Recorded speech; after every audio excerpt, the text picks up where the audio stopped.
Have you heard people say that today Nietzsche's famous quote, "God is dead," has never been more relevant than it is now? What do they mean by that? Are they right? Let's try to answer these questions together by doing two things. First, we're going to explain Nietzsche's meaning behind this statement. And second, we'll see how his ideas apply to our lives today. So let's get started. Friedrich Nietzsche was born in 1844 in Germany and died in 1900. His thinking had a huge impact on our world, especially on philosophers, theologians, literary critics, and writers. One of his most notable claims was that we have killed God. But what did he actually mean by saying this? Well, first of all, Nietzsche wasn't saying that the number of believers is decreasing. He wasn't talking about atheists or agnostics. Instead, Nietzsche claimed that there is a loss of traditional values and beliefs happened within Western culture as a whole. In other words, people no longer live according to Christian values. They have lost their spiritual foundation. Now you might be thinking, hey, wait a minute, this guy's an atheist. Of course he would say such a thing. But the truth is that Nietzsche didn't necessarily identify himself as an atheist. In fact, he said, "I do not say human beings have become better. I say we have become different." So then, if he wasn't talking about the number of believers, what exactly was Nietzsche getting at? Let's find out. In order to understand what he meant, we must keep in mind the historical context in which he lived. Nietzsche was very concerned with the rapid social changes that were happening in Europe during the Industrial Revolution. Back then, many traditional jobs were disappearing because machines were taking over. People were moving from rural areas to cities. New political parties were being formed. Old power structures were crumbling down, and new ones were yet to be established. Science and technology were advancing faster than ever before. This period of time was full of uncertainty and fear of the unknown. And in this context, Nietzsche made his famous declaration, "God is dead." But remember, Nietzsche wasn't necessarily referring to the literal death of God. Instead, he argued that people had stopped believing in the absolute truth. People no longer relied on religion for guidance and instead were making decisions based on their own desires and interests. As a result, they had to create new foundations for their morality, laws, and social norms. Now you can see why he said that people have become different. It's not because they became atheists, but because they were looking for new sources of guidance. Another important point to make here is that Nietzsche wasn't just talking about Christianity, even though that was the dominant religion in Europe at the time. He was referring to any kind of belief system that claimed to have a higher truth. Think of ancient Greek and Roman mythology. For example, Nietzsche famously said, "Beware that when fighting monsters, you yourself do not become a monster." For first and foremost, what was man made in the image of God?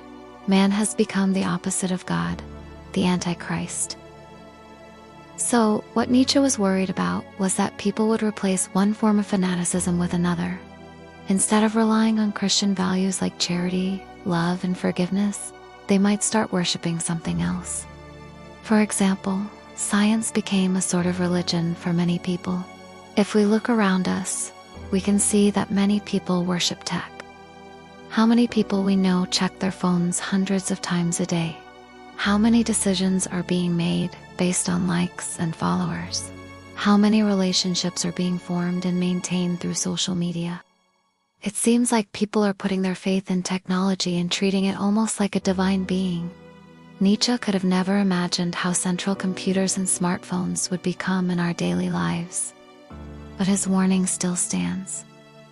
We must be careful that we don't turn our faith in technology into a form of fanaticism. This leads us to another famous quote of Nietzsche's, "We have killed God. Now what?" Once people stop believing in a particular value system, they need to find a new source of guidance. But what happens if they choose something unworthy to put their faith in? Nietzsche was afraid of what would happen next. And that's why he asked this rhetorical question, what? The answer is that they will destroy themselves. Let's take a closer look at what he meant by this. According to Nietzsche, there were two main consequences of killing God. The first one was nihilism. Remember how I told you that Nietzsche was worried that people would replace one form of fanaticism with another? Well, sometimes people might not be able to come up with anything to fill the void left by the absence of God. Some people can't deal with the uncertainty of choosing for themselves, so they end up embracing nihilism, which is the idea that nothing really matters.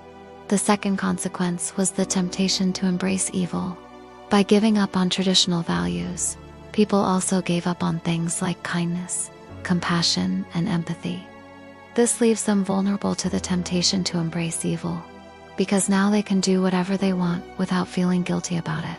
Nietzsche was well aware of this danger, and that's why he wrote, "It is only a matter of organic necessity that nihilism should produce its opposite, that the reaction against universal doubt and disbelief in ideals should finally set in, and that in some shape or other, the old instincts of mankind should reassert themselves."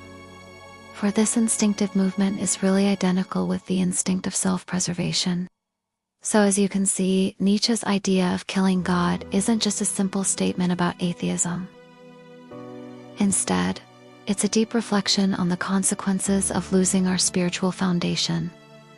If we abandon traditional values without finding new sources of guidance, we might end up embracing nihilism, destroying ourselves and others. Now we arrive at the question that Nietzsche asks us directly. What fills the void in your life? What do you believe in? What gives your life meaning? Do you put your faith in science, technology, or social media? Or perhaps you've found your own path to truth and goodness. Whatever your answer may be, it's crucial to remember Nietzsche's warning. Let's make sure that we don't turn our faith in anything into fanaticism. Instead, let's embrace the values that make us truly human, such as kindness, compassion, and empathy. Only then can we build a better future for ourselves and for everyone around us. So what do you think? Did this video change your perspective on Nietzsche's famous quote, "God is dead"? Feel free to share your thoughts with us in the comments below. We'd love to hear what you have to say. Thank you for watching and joining us in exploring these deep philosophical questions. If you enjoyed this video, please give it a thumbs up. Don't forget to subscribe so you never miss out on our thought-provoking content. Take care and see you in the next video.